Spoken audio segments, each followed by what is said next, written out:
Hi everyone, and welcome back to another episode of Cactus Minute. In today's episode we are looking at Astrophytum myriostigma onzuka. So onzuka is characterized by having much heavier and denser flocking. As you can see here, the patterns can change and do vary plant to plant, and you can have some that have got much heavier flocking and others that will have lighter.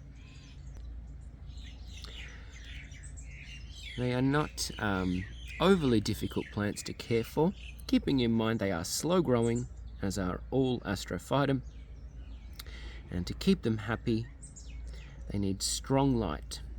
I have them in the strongest light area of my greenhouse, and I grow them in near full mineral mix, although a little bit of organics does help in obtaining some growth. Watering is very low. I don't water them all that much, but they are absolutely beautiful plants that just get better and better the larger that they get. So we're looking now at a few different patterns and variety of flocking density.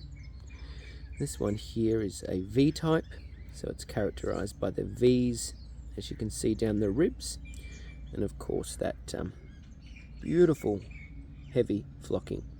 Thing to keep in mind about Astrophytum is that they take a long time to develop character, so definitely one you need to be patient with.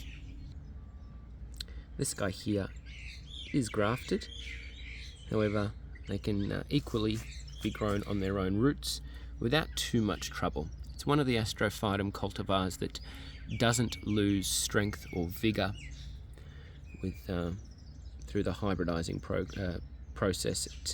They generally stay pretty tough. Alright everyone, thanks for watching, and as always, happy gardening. Bye!